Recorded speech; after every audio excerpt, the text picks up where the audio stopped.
Hey everybody, welcome back. We are going to be reading another story from Gifts from the Gods, Ancient Words and Wisdom from Greek and Roman Mythology today. I didn't mention the author last time, written by Elias Lunch Larson. And as you can see, the background's a little different. I've been relegated to the basement because Noah won't stop talking while he's trying to sleep, so he's messing up the video. This is going to be a very, very short video today, just one story, a couple pages. This connects to reading lesson 4, and it's going to be pages 20 to 22. So, let's go there. Okay.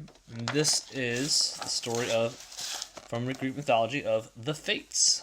And the word fate, the supposed force or power that predetermines events or a final result or outcome. And this is from Lemony Snicket, which is another book series kids might enjoy, The Slippery Slope. Fate is like a strange, unpopular restaurant filled with odd waiters who bring you things you never asked for and don't always like. You can actually see the pictures of some of the ideas of fate here. Alright, so here's the story of the Fates. The Fates were 3 sisters. These immensely powerful goddesses determined the destiny of every human being. When a pregnant woman went into labor, the Fates watched and waited. As the time of the birth drew closer, Clotho, the youngest, spun a thread on her distaff that symbolized the life of the new person. This thread of life was called the stamen, and Clotho spun many different kinds.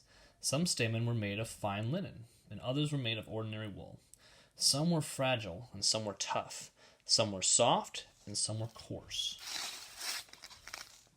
So here's Clotho spinning the thread out, making all.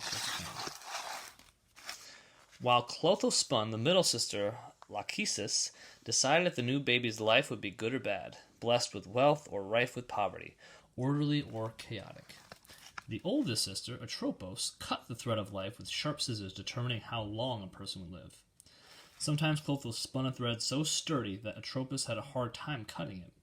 People with such a thread were said to have a strong stamina and were blessed with good health all their days. Once the Fates had made up their minds about a human's destiny, it was impossible to change the outcome. But this didn't stop brides in the city of Athens from trying to influence the future. On their wedding day, many young women cut off thick locks of their hair and offered them to the 3 mighty goddesses in the hope that they would choose a favorable fate for their unborn children. This Greek belief that the 3 fates had power over much of our destiny is the reason we say it is fate when things happen that we cannot control. And so you have the other 2 sisters, that was Clotho.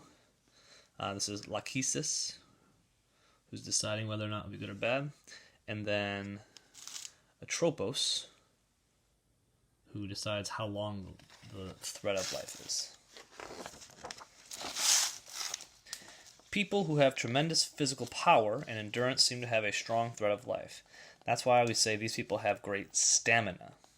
The thread of life also gave its name to the pollen-producing, reproductive part of a flower called the stamen. The Romans named Atropos, the goddess who cut the thread of life, Morta. Her name means death and lives on in mortal and mortality, words we use about things that one day will die. The gods, who will never die, are immortal. Excellent. So we learn not just the meaning of the word fate, but also where many other words that we use come from and their originations throughout this part. We learned that, and so my gist of this would be the Fates were 3 sisters. They were powerful goddesses. One decided what kind of thread that they were going to, before someone was born, what kind of thread they would weave the life out of and what it would be made out of. Another decided what kind of life it would be, easy or hard, and then another decided how long that life would be and cut it either long or short. And that many words that we use today, like stamina, stamen, mortal, and mortality, come from these words, fate, especially the word fate, describing something that happens we cannot control. Hope you enjoyed that story about fate. It leads to some really interesting discussion on whether you believe that your life is decided before you were born or that your choices in life have consequences that can lead you to either better successes, outcomes, or worse.